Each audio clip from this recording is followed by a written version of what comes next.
In preparation for the coming market correction, many well-off Chinese citizens are selling off their luxury goods, such as Rolexes and Hermes bags at steep discounts. Meanwhile, the Chinese penchant for designer goods and the finer things in life must be satiated. As a result of the current circumstance, individuals can acquire luxurious items like pre-owned Rolexes at a discount. But it is a cycle of buy today, sell tomorrow, and we have all the details of how the Chinese are quickly swooping up all the unwanted Rolexes, flooding the secondary market at bargain prices.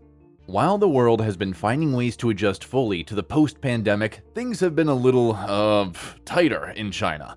The wealthy in China have been selling their pre-owned Rolex watches and Hermes bags to earn quick cash, which has caused the prices of pre-owned luxury items to collapse over the past few months. And this, as expected, is producing a ripple effect throughout the luxury goods market. Since Shanghai, China's financial and commercial center, instituted a stringent lockdown in March to crush a COVID outbreak, the value of more than a dozen popular brands of luxury watches and bags on the secondary market has decreased between 20 and 50%.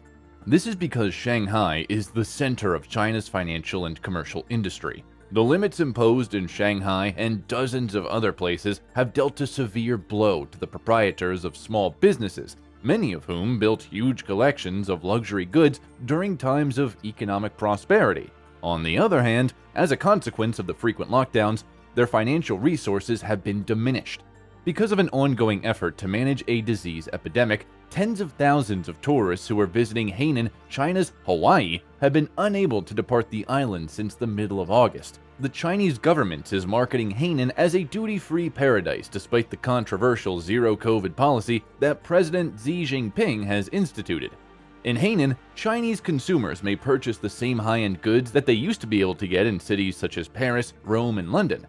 And that's not all. Since March, the value of used Rolex Submariners has decreased by 46%, according to Watchco, a marketplace for pre-owned high-end timepieces. Hear that? 46%! This dip in value was reported by Watchco, although this specific model is highly sought after by people who are passionate about watches and collect them. At the same time, prices of timeless classics such as the Hermes Birkin bag have dropped by as much as 20% at luxury bag merchants in Shanghai and Hangzhou. This spiked some more interest because a study was carried out, and it was found that pawn shops and other resellers of luxury goods are said to have witnessed a big increase in business from cash-strapped business owners who are eager to pay down debt or grow their businesses.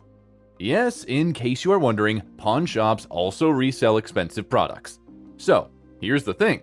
Company owners believe that the boom time has finished, and we can't blame them because the correction period that is right in front of us may persist for a considerable amount of time.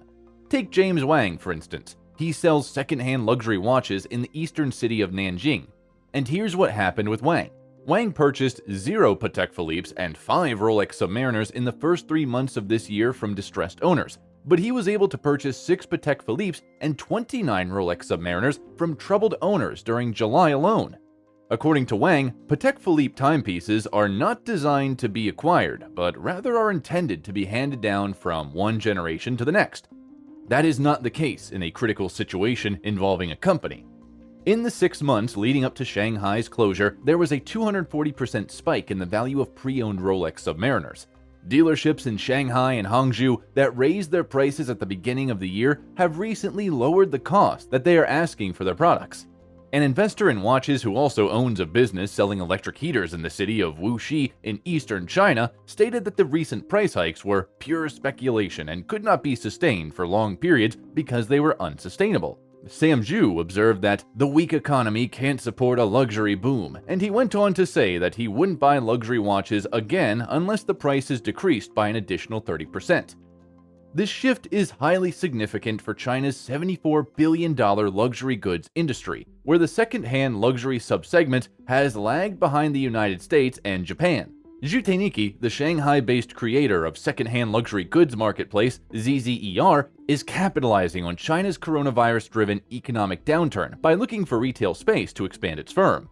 There has been an uptick in demand from consumers looking to sell luxury items like Hermes Birkin bags and Rolex watches to make ends meet, and the former venture capitalist has noticed a similar trend. To make ends meet, more and more individuals are now aware that they may sell expensive products for some money, said Zhu. They figure, what have we got to lose? According to him, the number of persons selling items through ZZER has increased by 40% this year compared to the same period in 2021. The site has grown to 12 million users, and 5 million high-end items are expected to be traded this year alone.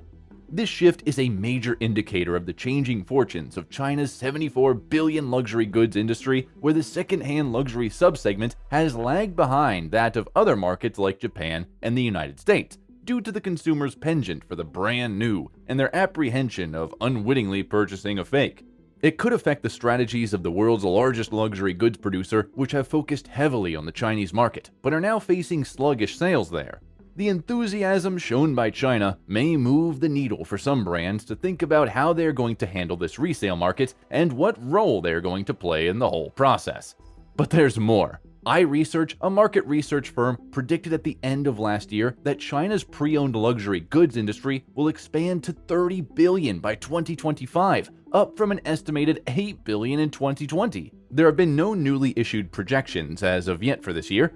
ZZER plans to expand. The company, which launched as a digital marketplace in 2016, has recently expanded offline with brick-and-mortar locations in Shanghai and Chengdu, and is on the hunt for additional retail space in Beijing, Guangzhou, and Shenzhen.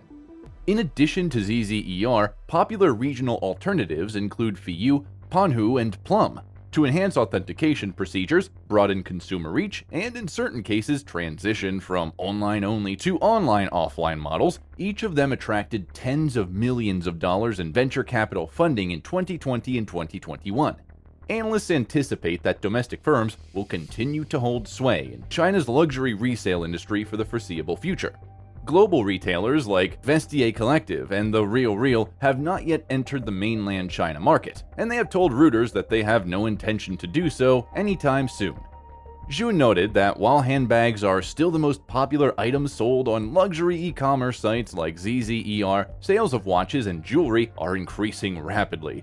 Although the price of nylon Prada Messenger or Fendi Baguette is 30 to 40% lower on resale platforms than in luxury boutiques, the price difference has widened for particular items as more consigners have flocked to sell goods online.